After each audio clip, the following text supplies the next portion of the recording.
सुप्रभात बच्चों, कैसे हो आप सब। मैं आशा करती हूँ आप सब बहुत ही अच्छे और स्वस्थ होंगे। तो बच्चों, आज की कक्षा में हम शुरू करने वाले हमारा अध्याय नंबर 10।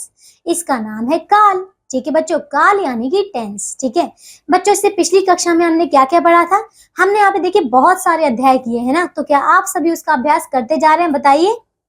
मैं आशा करती हूँ कि हाँ, आप सभी उसका बहुत अच्छे से अभ्यास करते जा रहे हो, क्योंकि बच्चों अगर आप पिछला याद नहीं करेंगे तो आपको आने वाला जो अध्याय है वो समझ में नहीं आएगा।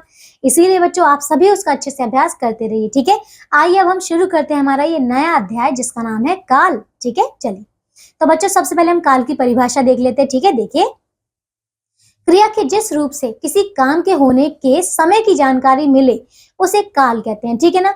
तो बच्चों आपको समझ आया कि कोई भी वाक्य हो, कोई भी शब्द हो, अगर आपको ये पता चलता है कि वो जो कार्य है कब हो रहा है, मतलब उसका समय पता चले कि आज हुआ है, कल हुआ है, 1 साल पहले हुआ है, 4 साल बाद होगा, ऐसा कुछ अगर आपको उसके होने का समय पता चले तो वही आपका काल कहलाता है। ठीक है, आइए अब आगे देखते हैं बच्चों। तो इन्हें देखिए, पढ़िए और समझिए। ठीक है बच्चों, तो चलिए आइए इन्हें हम पढ़ते हैं, देखकर समझते हैं। बच्चों देखिए, यहाँ पे कुछ चित्र दिए गए हैं। ठीक है, ये क्या चित्र है, देखिए पहले चित्र में जो आपको दिया है, सोनू विद्यालय गया। ठीक है, तो सोनू विद्यालय गया। और दूसरा देखिए क्या है, सोनू विद्यालय जा रहा है। ठीक है, तीसरा सोनू विद्यालय जाएगा। ठीक है ना। तो इसमें जो देखिए तीनों जो रंगीन शब्द है ना, इनके बारे में पढ़ते हैं। तो बच्चों ऊपर के तीनों वाक्यों की क्रिया से अलग अलग समय का बोध हो रहा है। जैसे कि पहले वाक्य में क्रिया हो चुकी है, तो बच्चों समझ आ रहा है, जैसे कि सोनू विद्यालय गया, वो जा चुका है, तो ये क्या है आपका गया। समझ आ रहा है, क्रिया यहाँ पे हो चुकी है। दूसरे वाक्य में क्रिया हो रही है क्योंकि वो जा रहा है। समझ आ रहा है बच्चों कि वो अभी विद्यालय जा रहा है, तो अभी क्रिया हो रही है। और तीसरा है बच्चों, तीसरे वाक्य में क्रिया बाद में होगी। समझ आ रहा है कि वो जाएगा, विद्यालय जाएगा, ये अभी हुआ नहीं, अभी होगा। समझ आ रहा है बच्चों, तो यहाँ पे आपको समय का बोध हो रहा है। समझ आ रहा है, ठीक है। तो इस तरह, ठीक है, इस तरह काल से समय के बारे में जानकारी मिलती है। ठीक, तो बच्चों आपको इन वाक्यों से समझ आ गई कि काल किस प्रकार से हमें समय का बोध कराते हैं। ठीक है, चलिए अब आगे देखिए बच्चों, अब हम देखते हैं काल के प्रकार। तो देखिए बच्चों, काल 3 प्रकार के होते हैं। ठीक है, कौन कौन से।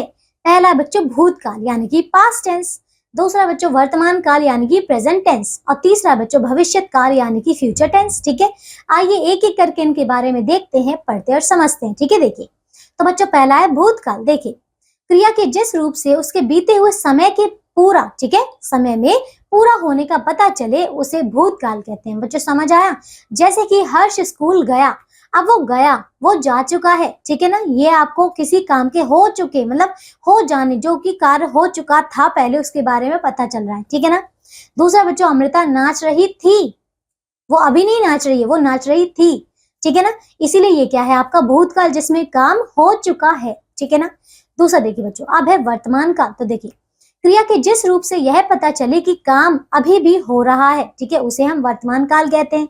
जैसे कि बच्चों, आज हम चिड़ियाघर की सैर पर जा रहे हैं। तो देखिए, हम जा रहे हैं, ये क्या है आपका, अभी काम वो हो रहा है, ये है आपका वर्तमान काल। ठीक है।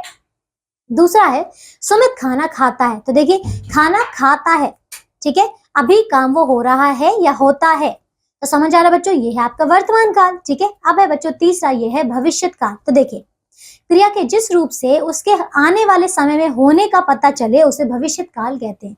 जैसे कि बच्चों, आज वर्षा होगी, वर्षा होगी, अभी हो नहीं रही है, होगी आने वाले समय में। ठीक है ना। और दूसरा बच्चों, नेहा पत्र लिखेगी, ठीक है ना, वो आने वाले समय में पत्र लिखेगी।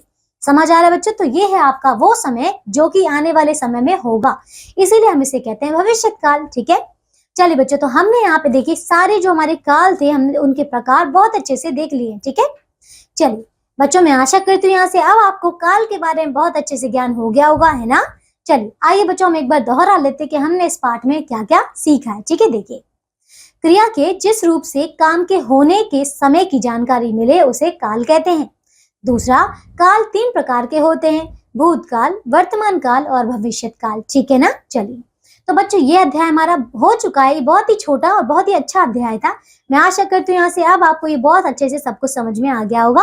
अब हम मिलेंगे एक नई कक्षा में ऐसे ही नए अध्याय के साथ। तब तक के लिए आप सब अपना ध्यान रखिए, स्वस्थ रहिए, और बच्चों इसमें जो भी अभ्यास के प्रश्न उत्तर इसको पूरे करते रहिए। ठीक है, चलिए बाय बच्चों।